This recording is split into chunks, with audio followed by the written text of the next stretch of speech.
A corrupt cop kicks a tattooed biker in a courthouse hallway, and 2 hours later that same biker walks in as the new police chief.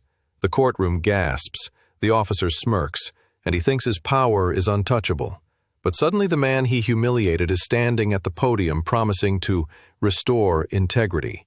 Now the cop's past starts closing in. Planted evidence, ruined lives, a partner who will do anything to protect the scheme, and an impossible offer from the new chief. Confess and lose everything, or work 6 months in the neighborhood he terrorized. His family, a young kid he destroyed, and his own soul are on the line. Will he bury the truth to save himself, or risk everything to finally make it right? The courthouse smelled of old wood and stale coffee. Marcus Brennan sat in the witness box, his uniform crisp and his shoulders squared. 25 years on the Millbrook Police Department had taught him how to command a room. He looked out at the faces staring back at him. The defense attorney, the prosecutor, the judge. His voice came out steady and sure. I observed the defendant, Danny Sullivan, engage in what appeared to be a hand-to-hand drug transaction outside the Quick Mart on Riverside Avenue, Marcus said. He kept his eyes on the prosecutor, avoiding the young man at the defense table. When I approached, he discarded a baggie containing what field tested positive for methamphetamine. It was a lie, all of it. Marcus had planted that baggie himself after pulling Danny over for a broken taillight. The kid had been clean. But Danny had a smart mouth, and Marcus didn't like smart mouths. Besides, the department needed to show results in Riverside. The neighborhood was a problem, and problems needed to be managed. The prosecutor nodded, satisfied. Thank you, Officer Brennan. From the gallery, Marcus caught sight of his wife, Linda. Her face was tight, her lips pressed into a thin line. Next to her sat their daughter, Casey, 22 years old and beautiful in a way that made Marcus's chest ache. She wouldn't look at him. She hadn't really looked at him in years. Marcus stepped down from the witness box. His boots made solid sounds against the hardwood floor. He felt powerful, untouchable. The judge called for a 15-minute recess. Marcus headed into the hallway, nodding at familiar faces. Other officers, courthouse staff, people who knew him, who respected the uniform, if not the man wearing it. He pulled out his phone, checking messages from his partner Ray about their shift later. That's when he saw him. A man leaned against the far wall near the water fountain. Long hair pulled back, leather vest over a black t-shirt, tattoos crawling up both arms, a red bandana tied around his head. The guy had biker written all over him. Probably Hell's Angels or one of those other gangs that thought they owned the roads. The man was watching the hallway, taking notes on a small pad. Marcus felt his jaw tighten. What was this trash doing in his courthouse? The building had standards. There were rules about who belonged here and who didn't. He walked over, his hand resting casually on his belt near his service weapon. The gesture was intentional, a reminder of who had authority here. You got business in this courthouse? Marcus said. His voice carried that edge he'd perfected over the years, the tone that made most people stumble over their words. The man looked up. His eyes were startling, clear and calm, the color of steel. He didn't flinch, didn't look away. Just observing, the man said. His voice was quiet but firm. Observing what? Marcus stepped closer. He could smell leather and something else. Soap, maybe. The guy was clean despite looking like he'd just rolled off a Harley. This is a courthouse. We don't need your kind hanging around here. My kind? The man's eyebrow lifted slightly. There was no fear in his expression, no deference. That was the problem right there. Everyone was supposed to defer to the uniform. That's how respect worked. That's how order was maintained. But this biker trash was standing there like he had every right to be in a place of law and justice. Bikers, troublemakers. Marcus's voice got louder. People in the hallway were starting to turn and look. Good. Let them see how he handled situations. You're contaminating this building with your presence. The man closed his notepad slowly. He slid it into his vest pocket. His movements were controlled, deliberate. Officer Brennan, he said, reading the nameplate on Marcus's uniform. I suggest you step back. The words should have been a warning. Instead, they felt like a challenge. Something hot and ugly surged through Marcus's chest. He'd been disrespected before, by punks, by criminals, by people who didn't understand that the badge meant something, but never in his courthouse, never in front of witnesses who mattered. "You suggest?" Marcus laughed, sharp and mean. "You don't get to suggest anything to me." The man didn't move. He just stood there, watching Marcus with those steady eyes, waiting. That made it worse somehow. The calm, the refusal to back down or show proper respect. Marcus didn't think. He just acted. His boot came up fast and hard, connecting with the man's thigh just above the knee. The kick landed solid, with all of Marcus's weight behind it. The hallway went silent. Gasps rippled through the crowd of lawyers, clerks, and courthouse visitors. Someone's briefcase hit the floor with a thud. The man stumbled back half a step. His hand shot out to catch himself against the wall, but he didn't cry out, didn't curse or swing back. He just straightened slowly, his eyes never leaving Marcus's face. "Biker trash," Marcus spat. His heart was pounding now, adrenaline singing through his veins. This was power. This was control. "You want to disrespect me? In my courthouse?" Security guards were already rushing over. Marcus saw Judge Hendricks standing in her courtroom doorway, her face pale with shock. The prosecutor's mouth hung open. Even the defense attorneys looked stunned. But Marcus felt good, righteous. He'd put this criminal in his place in front of everyone. The man straightened his vest. He rolled his shoulder once, testing it. Then he looked at Marcus with an expression that made something cold slither down Marcus's spine. The man's voice came out soft, precise, each word landing like a stone dropped into still water. "You just made the biggest mistake of your career, Officer Brennan." Marcus laughed. He actually laughed. "Yeah? You threatening a police officer now? That's another charge, not a threat." The man's lips curved into something that wasn't quite a smile. A fact. Security reached them. One guard put a hand on Marcus's arm. "Officer Brennan, we need you to step back." Marcus shrugged him off. "This biker was loitering, making threatening statements. I was maintaining order." "I saw what happened," Judge Hendricks said. Her voice cut through the murmurs. "Officer Brennan, you just assaulted a man in my courthouse. He was—" "Go," she said. Her eyes were hard as flint. "We'll discuss this later." Marcus wanted to argue, but the judge had already turned away, and the crowd was staring at him with expressions he couldn't quite read. He straightened his uniform, adjusted his belt. "This isn't over," he said to the man. The biker just watched him. That same calm, knowing look. Marcus turned on his heel and walked away. His boots echoed in the suddenly quiet hallway. He kept his shoulders back, his head high. Behind him, he heard someone ask the man if he needed medical attention. The man's reply was too quiet to make out. Marcus pushed through the courthouse doors into the bright afternoon sun. His hands were shaking slightly, leftover adrenaline. He took a deep breath, letting the satisfaction settle into his bones. That's what happened when people didn't show respect. That's what happened when criminals thought they could invade spaces that belonged to law enforcement. He'd done the right thing, protected the courthouse, maintained order. Marcus got into his patrol car and checked the time. 2 hours until his shift meeting at the precinct.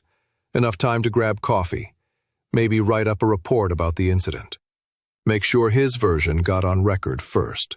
He started the engine, already planning his words. The biker had been acting suspiciously, had made threatening gestures, had failed to comply with lawful orders. Marcus smiled to himself as he pulled out of the parking lot. He had no idea that in less than 2 hours, his entire world would shatter like glass. The briefing room buzzed with nervous energy. Marcus pushed through the double doors, his boots heavy on the worn linoleum. The space was packed wall to wall with officers in uniform, their conversations dropping to whispers as he entered. Something was wrong. Marcus scanned the room, his gut tightening. Every officer on duty stood shoulder to shoulder. Shift commanders who never attended routine meetings leaned against the back wall. The current chief of police, Robert Kellerman, a soft-bellied man 2 years from retirement, stood off to the side of the podium, fidgeting with his tie. Marcus spotted Ray Coughlin near the coffee station. Ray caught his eye and gave a slight shake of his head, a warning Marcus couldn't decode. "Settle down, everyone." Chief Kellerman's voice cracked slightly as he gripped the podium. "We have an important announcement this morning." Marcus squeezed into a spot along the side wall. His thigh still ached from where he'd planted his boot into that biker's leg. The memory brought a grim smile to his lips. That trash had learned his lesson about showing respect in a courthouse. "As many of you know," Kellerman continued, clearing his throat, "the department has been undergoing a comprehensive review. After consultation with the mayor's office and the county board, we've made the decision to bring in fresh leadership to guide us forward." Marcus's attention sharpened. Fresh leadership? Kellerman wasn't supposed to retire until next year. "It is my honor," Kellerman said, his voice tight, "to introduce your new chief of police. He comes to us from the state police with an exceptional record of service. Army Rangers veteran, 20 years in law enforcement, master's degree in criminal justice, and a proven track record in—" Kellerman paused, swallowing hard, "restoring integrity and public trust to departments in transition." The room went completely silent. "Please welcome Chief Jake Thornton." The man who stepped up to the podium sent ice flooding through Marcus's veins. Clean-shaven, short hair, neatly combed, crisp dress uniform with gleaming captain's bars on the shoulders. But those eyes, steel gray, sharp as broken glass, were unmistakable. The biker, the man Marcus had kicked less than 2 hours ago. Marcus's knees nearly buckled. His mouth went dry. Around him, officers shifted uncomfortably, some leaning to whisper to their neighbors. The courthouse incident had already made the rounds. Jake Thornton stood behind the podium with perfect military posture, his hands clasped loosely in front of him. He surveyed the room with a calm, measuring gaze that seemed to see straight into each person's soul. When his eyes found Marcus, they lingered for just a heartbeat longer than on anyone else. "Thank you, Chief Kellerman," Jake said, his voice carrying easily across the silent room.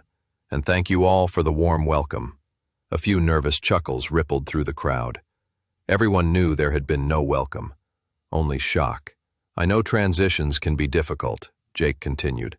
"Change is uncomfortable, but I want to be clear about why I'm here."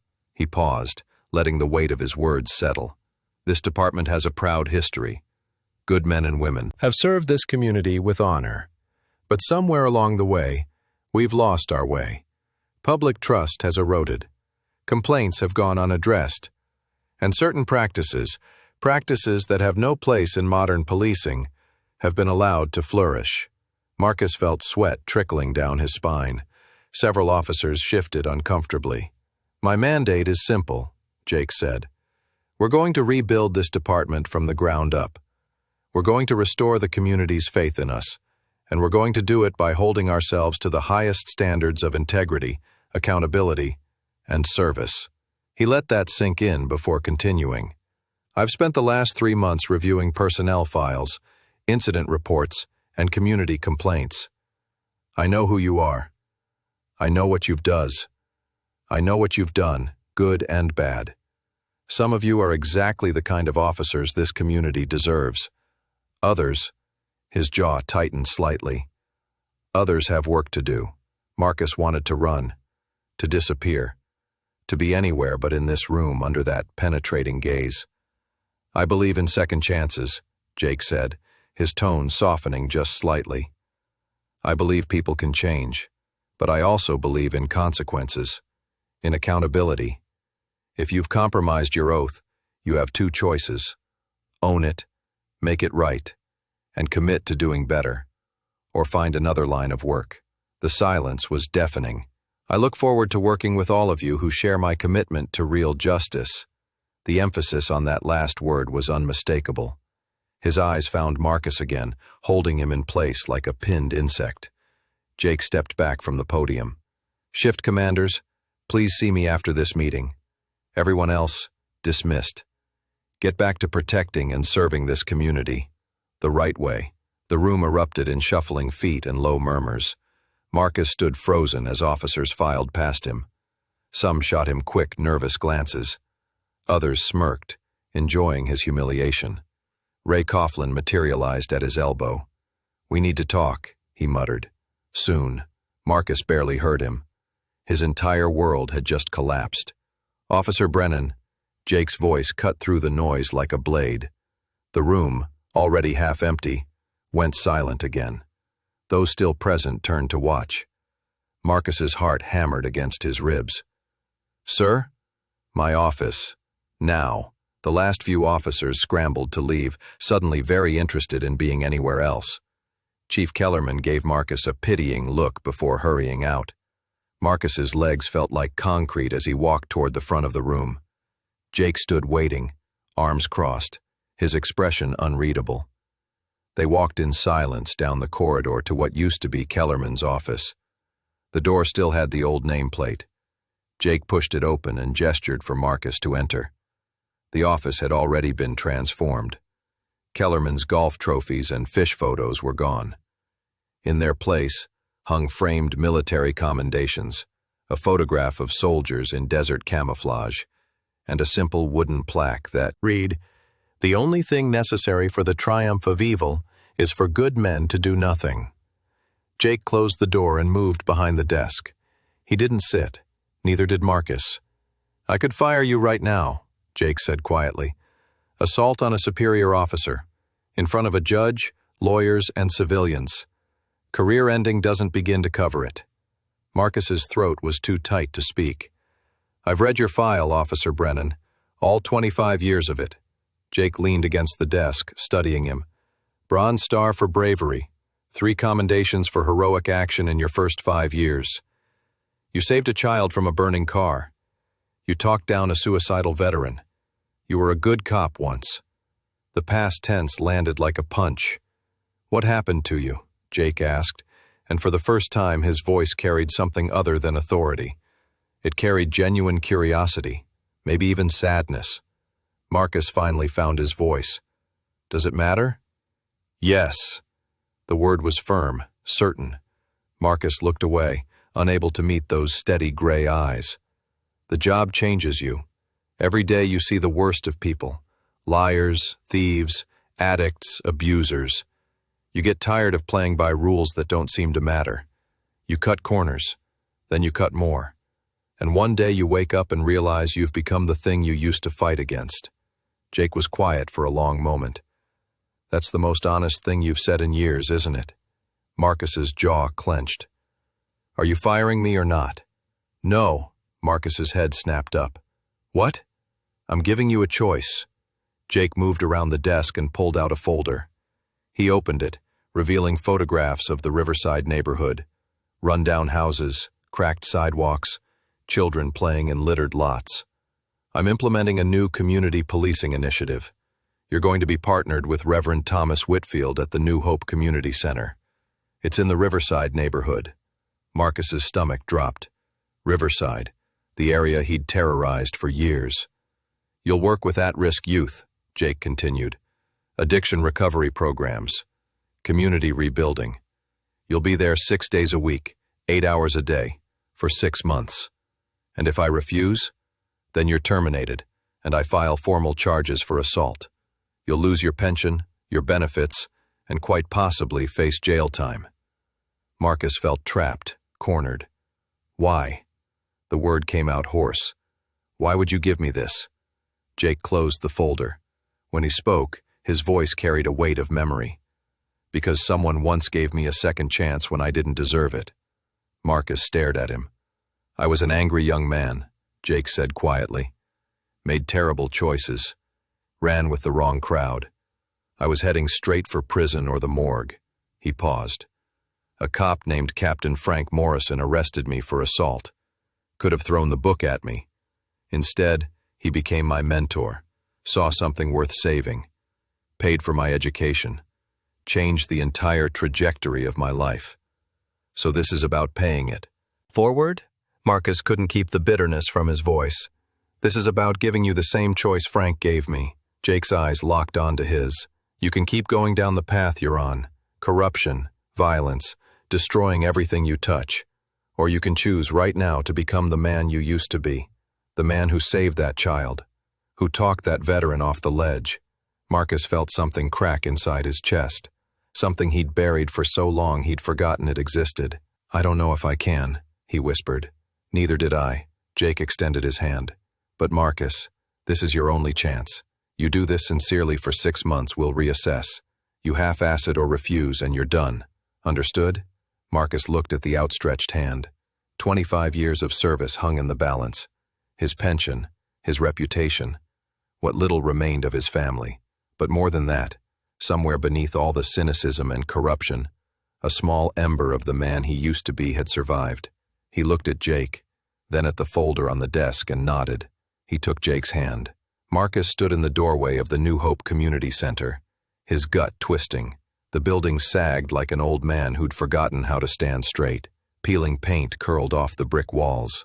A basketball hoop hung crooked above a cracked asphalt lot where weeds pushed through every crack. This was Riverside, the neighborhood he'd treated like enemy territory for years. The morning sun felt too bright. Everything felt wrong. He'd worn civilian clothes like Chief Thornton ordered. No badge, no gun, no authority. Just Marcus Brennan in faded jeans and a plain gray shirt, feeling more naked than he'd ever felt in his life. The heavy front door groaned as he pushed it open. The smell hit him first. Industrial cleaner mixed with something that might have been soup. His footsteps echoed on worn linoleum floors. Photographs lined the hallway walls. Community events, smiling faces, a church picnic, kids graduating from some program or another. None of those kids were smiling at police officers. "Officer Brennan."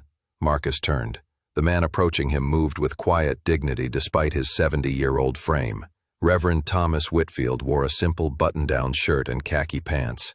His dark eyes held something Marcus couldn't quite read. Not hostility, not welcome either. "Just Marcus," he said. "I'm not a cop here." "No." Thomas extended his hand. "You're not."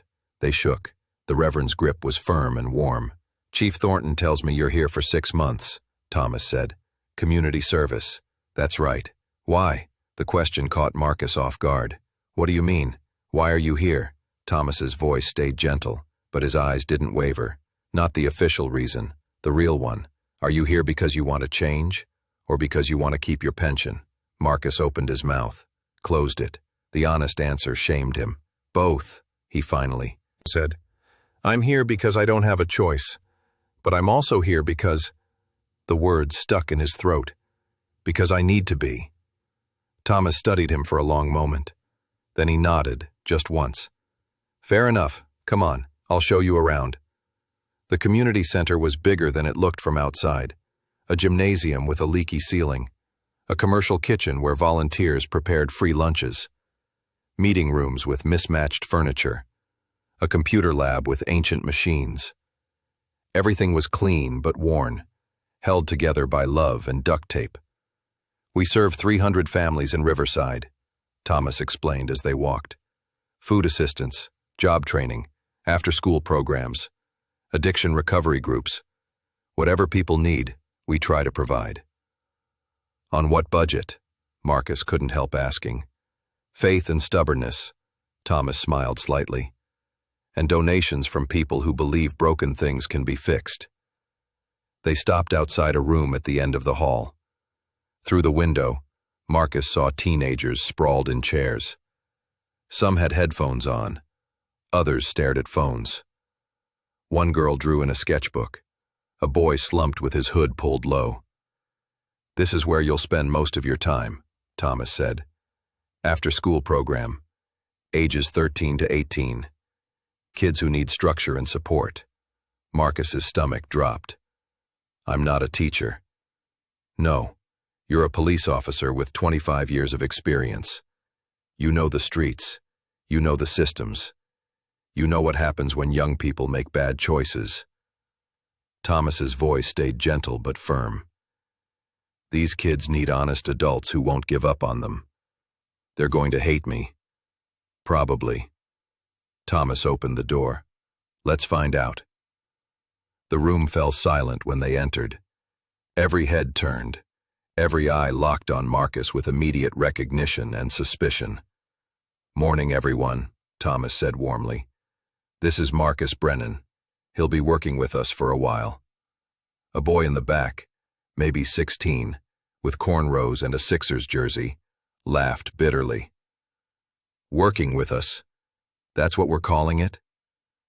Marcus is here to help with homework, mentoring, and community projects, Thomas continued, as if the boy hadn't spoken. Nah. A girl with purple braids crossed her arms. He's here because he got caught being dirty. This is his punishment. Marcus felt heat crawl up his neck. The truth stung worse when kids said it out loud. You're right, he said. Thomas glanced at him, surprised. The room went silent again. You're absolutely right, Marcus continued. I'm here because I messed up. I did things I shouldn't have done. I hurt people. This is part of making that right. You can't make it right. The voice came from a boy sitting near the window. He was thin, maybe 15, with intelligent eyes burning with anger. You locked up my brother on fake charges, Deshaun Sullivan. Remember him? Marcus's breath caught. He did remember. A traffic stop. A bag of heroin Marcus had planted. An arrest that stuck because a judge believed a cop over a black kid from Riverside. Jordan, Thomas said quietly. Nah, Reverend. He needs to hear this. Jordan stood up, his hands shaking. My brother was 22. He was working 2 jobs, saving money for trade school. You put him in Rockview on a 5-year bid. My mama lost her house paying lawyers. My little sister dropped out of school to work. And you, his voice cracked. You don't even remember, do you? I remember, Marcus said. His voice came out rough. I remember your brother. I remember the arrest. Was it worth it? Jordan demanded. Getting your quota, making your numbers look good? Was it worth destroying my family? The room was dead silent now. Everyone watched. Everyone waited. Marcus looked at this boy, this kid whose life he'd helped demolish, and felt the full weight of what he'd done. Not abstract guilt, not vague regret, the actual crushing reality of the pain he'd caused. No, he said. It wasn't worth it. Nothing could be worth what I did to your family. I'm sorry doesn't cut it, I know that. But I'm saying it anyway. I'm sorry, Jordan.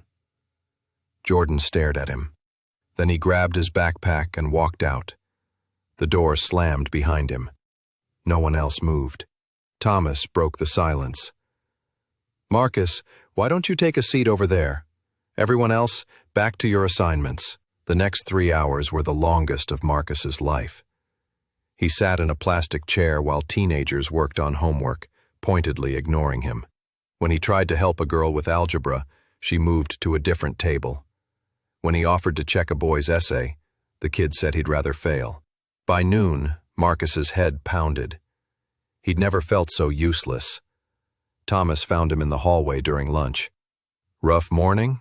That kid, Jordan, his brother really got 5 years? Yes. On evidence I planted. Yes. Marcus leaned against the wall. How am I supposed to help these kids when they know what I did? By showing up, Thomas said simply. By being honest. By doing the work even when they hate you for it. That's not enough. It's a start. Thomas handed him a sandwich wrapped in wax paper. I was in prison once. Did Chief Thornton tell you that? Marcus looked up, startled. No, 15 years ago. Armed robbery. I was angry and broke and stupid.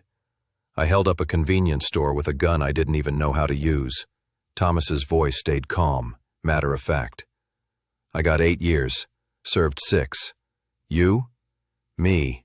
Thomas smiled sadly. Prison chaplain saw something in me I couldn't see in myself. He mentored me, paid for correspondence courses, helped me understand that my past didn't have to be my future. When I got out, he helped me get ordained, helped me start this place. What happened to him? He died 5 years ago. Heart attack. Thomas's eyes grew distant. Everything I do here, I do to honor his faith in me. Marcus unwrapped the sandwich, though he wasn't hungry. Why are you telling me this? Because you think you're too far gone. I've been there, Marcus. I know what it feels like to believe you've broken yourself beyond repair. Thomas met his eyes. But God's grace is bigger than our worst mistakes. Redemption is possible. It's not easy. It requires genuine repentance, not just regret at being caught. But it's possible. Jordan's never going to forgive me. Maybe not. That's his choice to make. Your job isn't to earn forgiveness. Your job is to become a different man than the one who hurt him.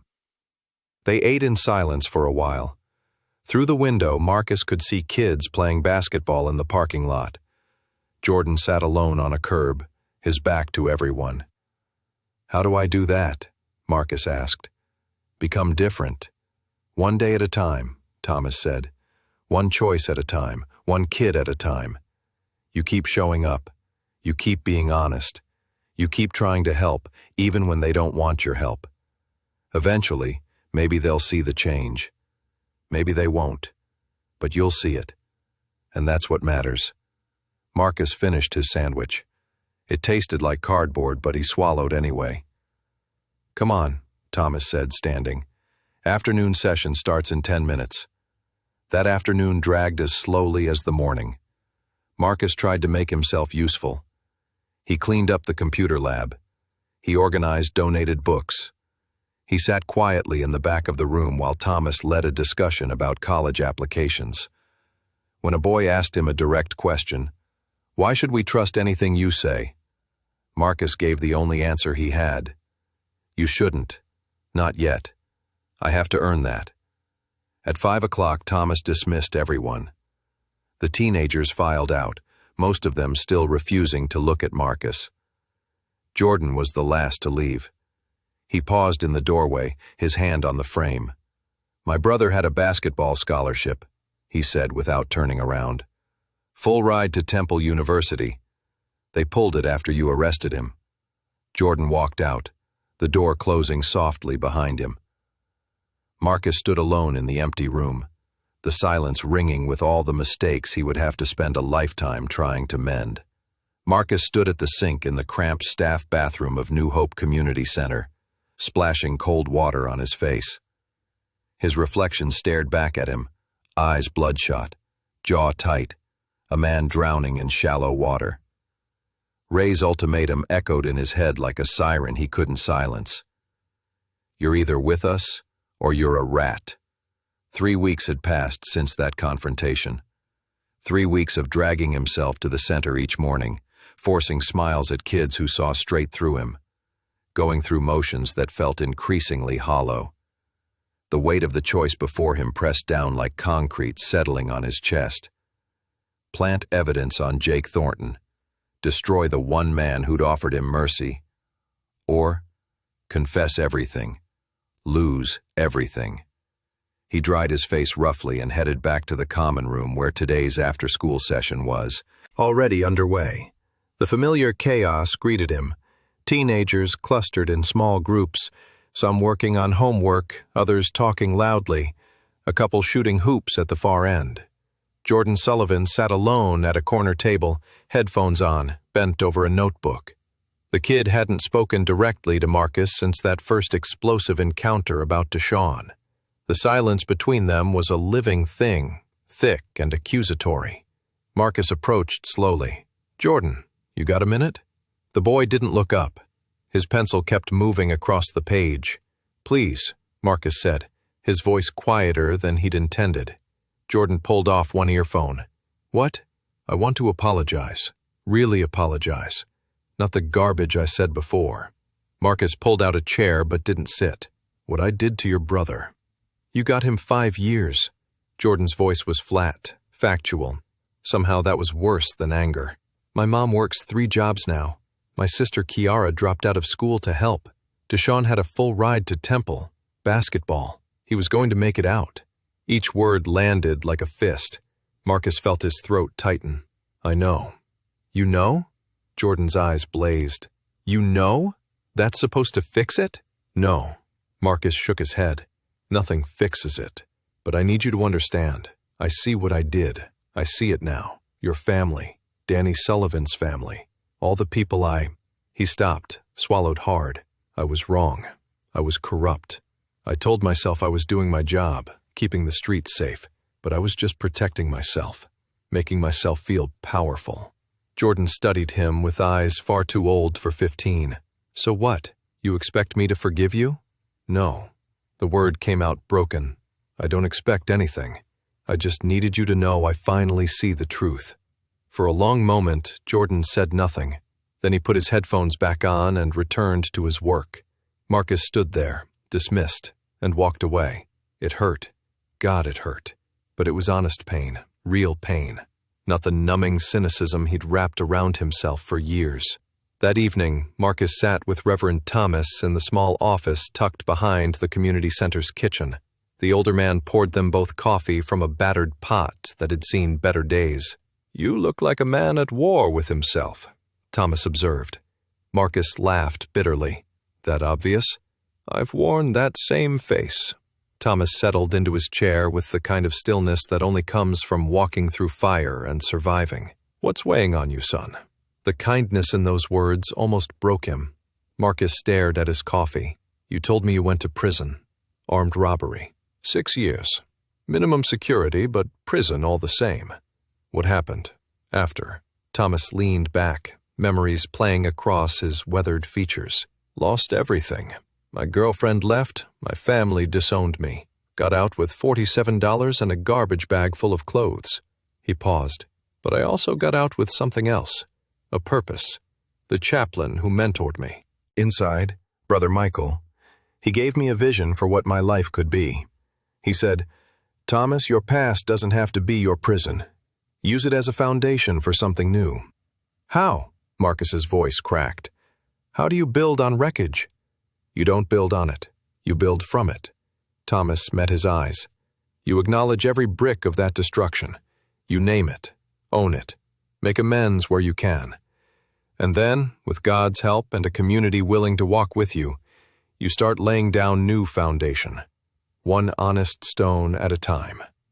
Marcus felt tears threatening. He fought them back. "What if it's too late? What if I've destroyed too much?" "Is it about Jordan? It's about everyone. Jordan, Deshawn, my daughter Casey, my wife." He took a shaky breath. "There's more. Things I haven't told Chief Thornton. Things that could send me to prison for a long time." Thomas didn't flinch. "Then you tell him. It'll destroy what's left of my life." "Marcus." The Reverend's voice was gentle but firm. "Your life is already destroyed. You're living in the ruins right now, pretending the walls are still standing. Truth is the only way to clear the rubble and start rebuilding something real." Marcus buried his face in his hands. "I'm scared." "I know. I was too. Still am sometimes." Thomas reached across the desk and gripped Marcus's shoulder. "But freedom lives on the other side of that fear. Real freedom. Not the fake version you get from hiding and lying. The kind that lets you sleep at night. The kind that lets you look your daughter in the eye." They sat in silence. Outside, someone was shooting baskets. The rhythmic bounce echoed through the walls. "I wore a wire once," Thomas said quietly. "After I got out, there was a guy running a protection racket in the neighborhood where I was trying to start the center. The police asked me to help them get evidence. I was terrified. Thought he'd kill me if he found out. What happened? I did it anyway, because it was right." Thomas smiled faintly. "Sometimes doing right doesn't feel brave. It just feels necessary. Like breathing." Marcus nodded slowly. Something was shifting inside him, a door opening in a room he'd kept locked for years. The following Saturday, Casey appeared at the center. Marcus was helping set up chairs for a community meeting when he saw her walk in. His heart jumped. She spotted him and hesitated. Then she walked over. "Dad." "Casey." He set down the chair carefully. "I didn't know you were coming today." "I'm covering for Sarah. She's got the flu." Casey crossed her arms, a familiar defensive posture. "Can we talk?" They walked outside to the small garden area behind the building. Someone had planted tomatoes and peppers in raised beds. The late afternoon sun slanted golden through the chain-link fence. "I've been watching you," Casey said, "these past few weeks." Marcus's stomach tightened. Yeah, you're different. She studied him like a puzzle she couldn't quite solve. Not perfect, not even close, but different. I'm trying. I can see that. She picked at a loose thread on her sleeve. Jordan told me you apologized to him, really apologized. He didn't accept it. No, but he told his mom, and she told me. Casey looked up at him, her eyes the same shade of hazel as her mother's. Dad, for years I've watched you hurt people. I've watched you lie. I've watched you come home and act like everything was fine when I knew you were doing terrible things. Each word was a knife. Marcus forced himself not to look away. I became a social worker because of you, Casey continued. Because I wanted to help the people you hurt. The kids you arrested on fake charges. The families you destroyed. Casey, let me finish. Her voice shook. I hated you. For so long I hated you. And the worst part was remembering the dad you used to be. The one who taught me to ride a bike. Who took me fishing. Who read me stories at bedtime. Tears spilled down her cheeks. I mourned that dad like he died. Marcus's vision blurred. I'm sorry. I'm so sorry. I know. She wiped her face. And that's what scares me. Because I think you actually mean it this time. I see you here with these kids, and I see glimpses of that dad I mourned. And I don't know if I can trust it. You shouldn't. Not yet. The words hurt to say, but they were true. I haven't earned that. Casey stared at him. You've never said that before. Never admitted you had to earn anything. I'm learning. He managed a weak smile. Slowly. Very slowly. She nodded. They stood in silence while a police siren wailed somewhere in the distance. Mom's thinking about divorce, Casey said finally. She hasn't filed yet, but she's talking to a lawyer. The information settled on him like falling snow. Expected, but still cold. I understand. Do you want to save your marriage? I want Linda to be happy, even if that means without me. Casey's eyebrows rose. Who are you, and what did you do with my father? Despite everything, Marcus laughed. It felt strange, rusty. I wish I knew. His daughter stepped closer and, to his utter shock, hugged him. Brief, tentative, but real. When she pulled back, her expression was cautious but not closed. Keep trying, Dad, please. For the people you hurt. For yourself, she paused. For us. I will. She walked back toward the center. Marcus stood in the garden, surrounded by growing things, and felt something unfamiliar stirring in his chest. Hope. Fragile as new leaves, but alive. That night, Marcus sat at his kitchen table in the small apartment he'd moved into after Linda asked him to leave. The document Ray had given him lay in front of him. A fabricated evidence log that would frame Jake Thornton for prescription drug theft. Plant it. Save himself. Protect Ray. Keep the life he had left. Marcus stared at the closed door of Jake Thornton's office. His hand trembled on the brass. Knob. Behind him stretched the bullpen, officers typing reports, phones ringing, the coffee maker gurgling in the break room. Normal sounds. A normal Tuesday afternoon. Except nothing would ever be normal again. He thought of Ray's threat, the falsified documents already prepared, ready to paint Marcus as the mastermind. Ray's smug certainty that Marcus wouldn't dare cross him. 25 years of friendship, or what Marcus had believed was friendship. He thought of Jordan Sullivan's angry eyes, Deshawn's 5 lost years, the scholarship to Temple, gone, a family shattered. He thought of Casey, watching him struggle with those kids at the center, that tiny flicker of hope in her voice. This is the first time I've seen a glimpse of who you used to be. Marcus took a breath and turned the knob. Jake looked up from a stack of case files. His expression gave nothing away. Those same steel-gray eyes that had studied Marcus in the courthouse hallway when Marcus had felt so powerful, so untouchable. Officer Brennan. Jake's voice was neutral. Close the door. Marcus obeyed. His legs felt like water as he crossed the small office and stood before the desk. He wanted to sit, but Jake hadn't offered the chair. This wasn't going to be comfortable. It shouldn't be. "Chief, The words stuck in his throat like broken glass.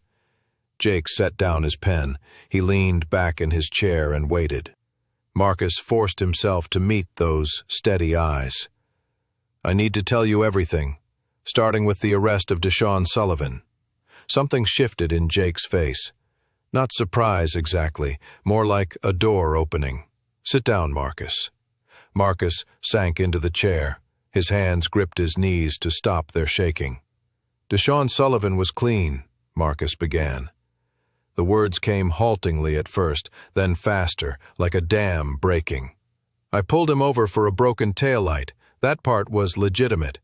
But when I searched his car and found nothing, I planted a baggie of meth in the glove compartment." Jake's jaw tightened, but he didn't interrupt. "He was mouthy, disrespectful. Talked about his basketball scholarship, how he was going places, how cops like me couldn't touch him." Marcus's voice cracked. "So I made sure he wasn't going anywhere. I testified under oath that I'd watched him stash the drugs. The public defender was overworked, barely competent. Deshaun took a plea deal, 5 years. The silence in the office was suffocating. He had a full ride to Temple University," Marcus continued, his throat tight. "His mother was a single parent. His little brother Jordan looked up to him. And I destroyed all of it because my ego was bruised." Jake picked up his pen and pulled over a legal pad. "What else?" Marcus told him everything. The bribes from local business owners to look the other way on building code violations. The evidence he'd skimmed from drug busts and sold back to dealers through intermediaries. The traffic stops where he'd pocketed cash instead of writing tickets. 3 other false arrests, not as severe as Deshaun's, but each one a life disrupted, a record tarnished. And then he told Jake about Ray. "Ray Coughlin is running the whole operation," Marcus said. "He's been doing it for years. Protection money from the Riverside drug dealers, skimming from evidence. He's got connections to a distribution network that stretches to Philadelphia." Jake's pen moved steadily across the paper. "How long have you known?" "I suspected for maybe 2 years. I knew for certain about 6 months ago." Shame burned in Marcus's chest. "I didn't say anything because Ray's my partner, my friend, or I thought he was." "What changed?" Jake asked quietly. Marcus thought of Jordan's face, Thomas's steady wisdom, Casey's tentative hug. "I did, or I'm trying to." Jake set down his pen. "Marcus, you understand what you're confessing to? The charges you'll face?" "Yes, sir. Prison time, the end of your career, public disgrace." "I know." Marcus's voice was barely a whisper. "Your pension is forfeit. Your family will suffer the consequences alongside you." "I know." Tears stung Marcus's eyes, but he didn't look away. "But I can't keep living this lie. I can't keep being the man I've become. Reverend Thomas told me that continuing the lie costs your soul. I've already lost so much of mine. I can't afford to lose the rest." Jake studied him for a long moment. Then he stood and walked to the window overlooking the parking lot. "Ray Coughlin approached you, didn't he? After you started at the community center?" Marcus nodded, even though Jake's back was turned. "He gave me an ultimatum. Plant evidence to discredit you, or he'd frame me as the mastermind. He's already prepared documents." "He threatened your family?" "Not directly, but the implication was there." Jake turned around. His expression was grave, but something else flickered in his eyes. Something that looked almost like respect. "Marcus, what you're doing right now, this is the hardest thing you'll ever do. Harder than the next 18 months will be. Harder than rebuilding your life after. Do you understand that?" "Yes, sir. And you're doing it anyway." "I have to." Marcus's voice broke. "Those kids at the center, Jordan, And the others, they deserve better than what I've given them. Deshaun Sullivan deserves his life back. My daughter deserves a father she doesn't have to be ashamed of. I can't give them any of that if I keep running from the truth. Jake returned to his desk and sat down. He pulled out a digital recorder and set it between them. Then let's do this right. I'm going to record your statement. Tomorrow, we'll fit you with a wire. You'll meet with Ray Coughlin and get him on tape confirming the corruption network, the threats, everything. The FBI and state police will move on the arrests within 72 hours. Marcus's heart hammered. And after that? After that, you'll be charged.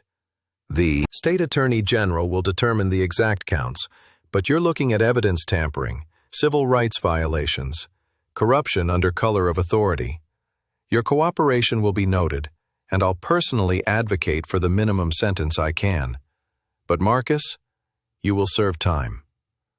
I understand. Jake activated the recorder.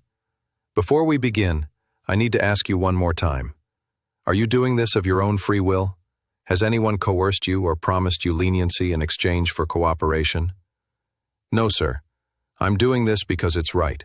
Because I need to stop being the man I was and start becoming the man I should have been all along. Jake's expression softened slightly. All right.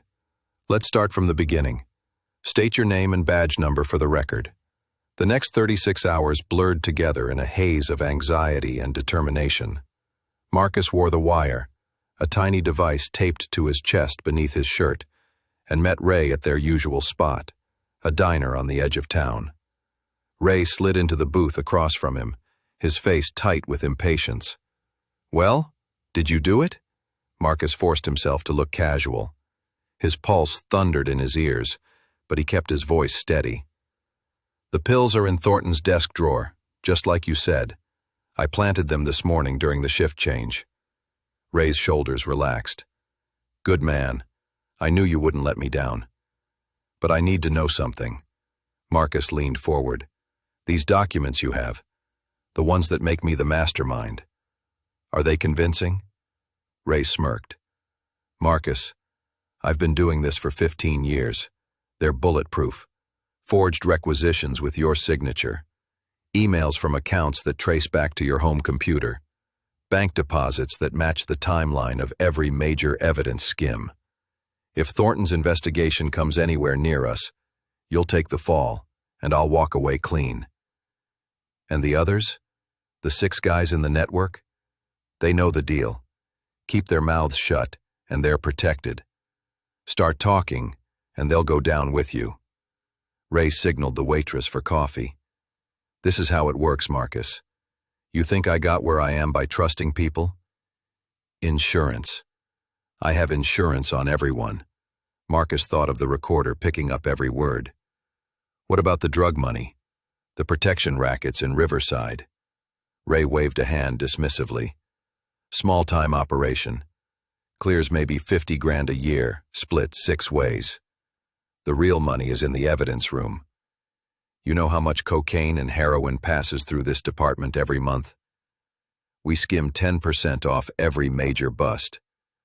The dealers never know because the weights are already inflated in the reports. And Thornton suspects? Of course he suspects. Why do you think I need him discredited? Ray's eyes hardened. That self-righteous bastard thinks he can waltz in here and clean up the department like some kind of hero. He doesn't understand how things really work. You want to survive in this job? You take what you can get. The system's rigged anyway.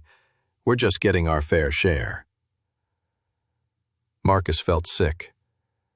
This was his friend, his partner for 15 years, the man who'd stood beside him at his mother's funeral, who'd celebrated birthdays and holidays with his family. And Marcus had been just like him. What if the wire thing doesn't work? Marcus asked.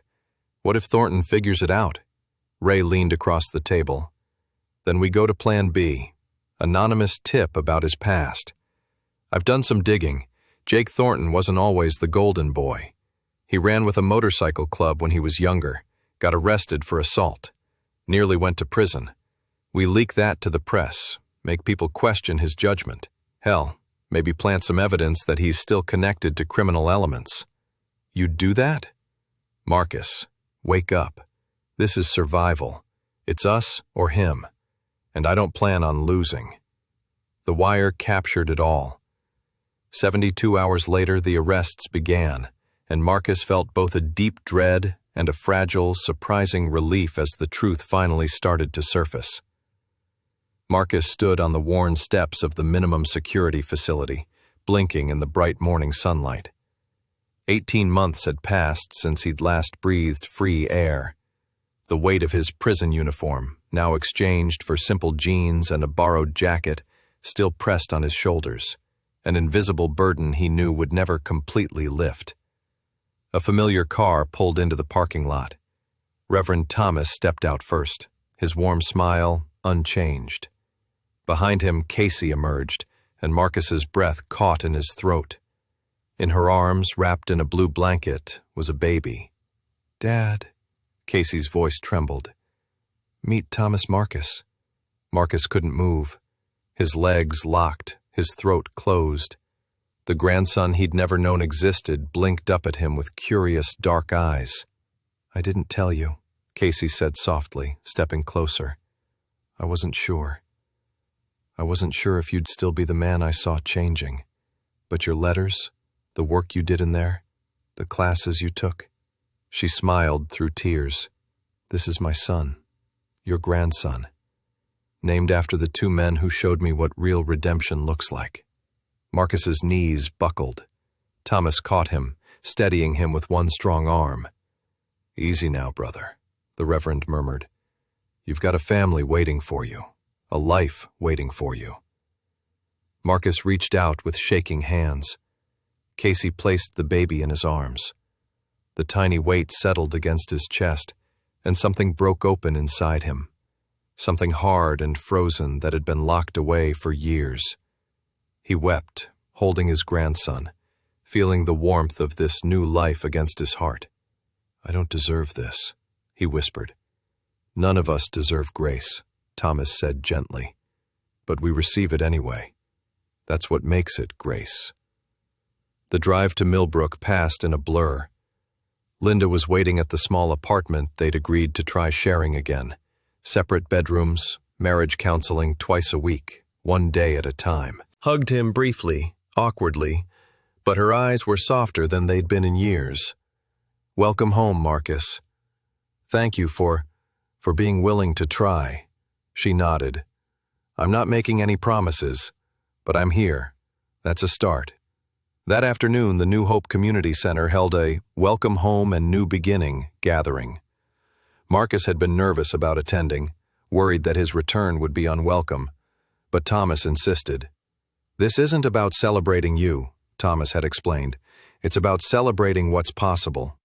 These kids, these families, they need to see that people can change, that consequences don't mean the end of hope."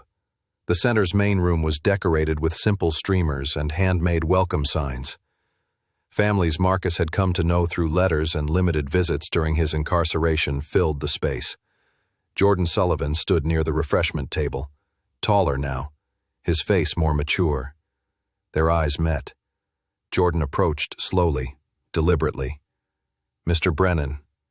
The formality stung a little, but Marcus understood it. "Jordan, congratulations on Penn State. I heard about your scholarship."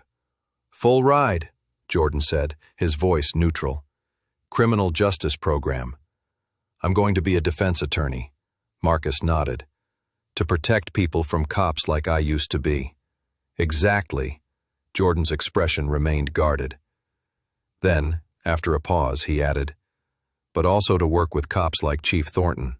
The system needs both." Before Marcus could respond, the room quieted. A man entered through the side door. Marcus's heart stopped. Deshaun Sullivan walked in, flanked by his mother and younger sister.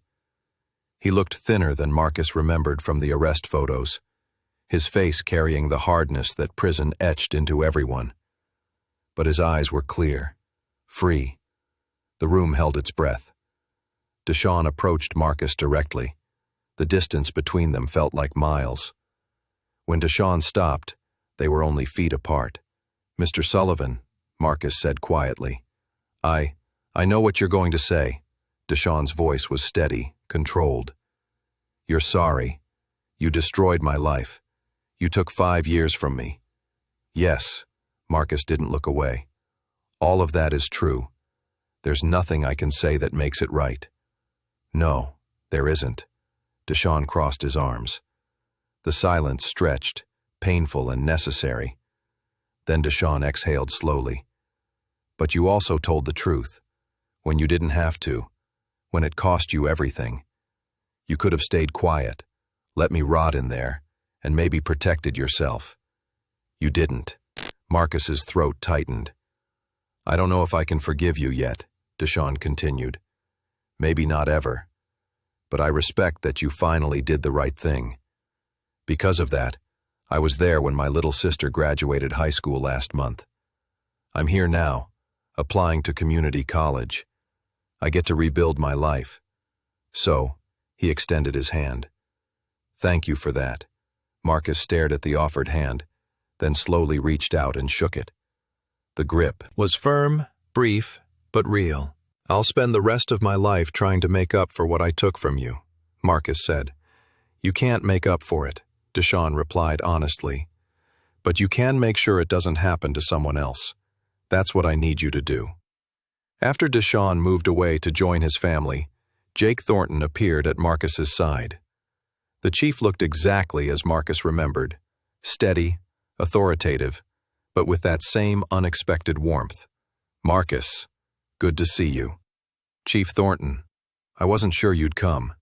Wouldn't miss it." Jake gestured to a quieter corner. "Walk with me." They stepped outside into the crisp autumn air.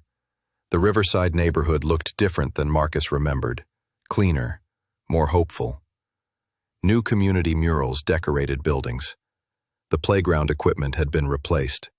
"The department's changed a lot in 18 months, Jake said. "Crime's down 30%. Community complaints down 60%. We've implemented the restorative justice program I told you about. It's working." Marcus nodded, taking it in. "I have a proposition for you." Jake stopped, turning to face him. "I can't give you your badge back. You know that. You'll never be a police officer again." "I know. I don't deserve to be. But I can offer you something else. Community liaison and youth intervention specialist. Civilian position. You'd work with at-risk kids, mentor young officers, speak at schools and police academies about corruption and accountability." Jake's expression was serious. "You'd be carrying something more important than a badge, Marcus. You'd be carrying your story, using it to reach people heading down the path you took." Marcus felt the weight of it, the responsibility, the opportunity. "I don't know if I'm ready for that." "None of us are ready for the work we're called to do," Jake said. "But that doesn't mean we don't do it. I wasn't ready to be chief. Thomas wasn't ready to start this center after prison. You weren't ready to tell the truth. But you did it anyway." "I'll try," Marcus said quietly. "That's all I can promise. I'll try. That's all any of us can do." Over the following weeks, Marcus settled into his new role. He spoke at the police academy, his talks raw and unpolished. He never minimized his crimes or presented himself as a hero. He was simply a cautionary tale, and a testimony that change was possible. At schools, teenagers listened with surprising attention when he described the moment he kicked Jake Thornton in the courthouse hallway. "I thought I was untouchable," he told them. "I thought my badge meant I could do whatever I wanted. I was wrong. And by the time I realized it, I'd destroyed lives, including my own." The work was hard. Some days he felt like a fraud. Some nights, lying in the small apartment with Linda asleep in the next room, he wondered if he'd ever really be clean of what he'd done. But there were good days too. Days when a young officer pulled him aside to talk about ethical struggles. Days when Jordan texted him updates from college. days when Casey brought Thomas Marcus to visit, and the baby reached for him with complete trust. 3 months after his release, Marcus stood in the Millbrook Police Department's community room during the annual appreciation event. He attended as a civilian now, wearing street clothes, his presence a reminder of both failure and possibility. A young officer approached him hesitantly. Brian Mitchell was 25, fresh-faced, nervous. "Mr. Brennan, can I talk to you for a minute, privately?" They stepped into an empty conference room. Brian closed the door, his hands shaking slightly. "I know your story," Brian said quietly. "Everyone does. And I think I'm heading down the same road you took." Marcus's chest tightened. "Tell me." The confession came in a rush. Small bribes from local businesses, looking the other way when certain people broke minor laws, falsifying a report to help out another officer. Nothing major, yet, but the slope was getting steeper. "I don't know how to stop," Brian whispered. "Everyone does it. If I don't go along, I'm the outsider, the troublemaker." Marcus recognized the rationalizations. He'd used them all himself. "Brian, listen to me." He kept his voice steady, gentle. "I lost everything. My career, my freedom, my family, my self-respect. I destroyed lives. The cost of corruption is beyond anything you can imagine. It feels small at first, little compromises. Everyone does it, but it grows. And by the time you realize what you've become, the damage is done." Brian looked up, tears in his eyes. "But what do I do?" "You make a different choice than I made. Right now. Today." Marcus pulled out his phone. "I'm going to introduce you to some people. Chief Thornton, Reverend Thomas. They're going to help you. What if I've already done too much?" "Then you tell the truth. You face it. You make it right while you still can." Marcus put a hand on the young officer's shoulder. "It's not too late for you, Brian. It was almost too late for me. Don't wait until it is." Within the hour, Brian was sitting in Chief Thornton's office, confessing everything. Marcus lingered long enough to see the young officer's shoulders slump as relief and fear mingled on his face. It didn't fix all the wrongs, but it was a start. Marcus walked home that night to Linda waiting at the door, Casey's laughter carrying from the small living room where the baby slept. He had no illusions about the years ahead. There would be hard work, long reckonings, and days when guilt would rise like tide. But he also had a community, a purpose, and a grandson who had already begun to melt the stone in his chest. He would spend the rest of his life earning the grace he'd been given.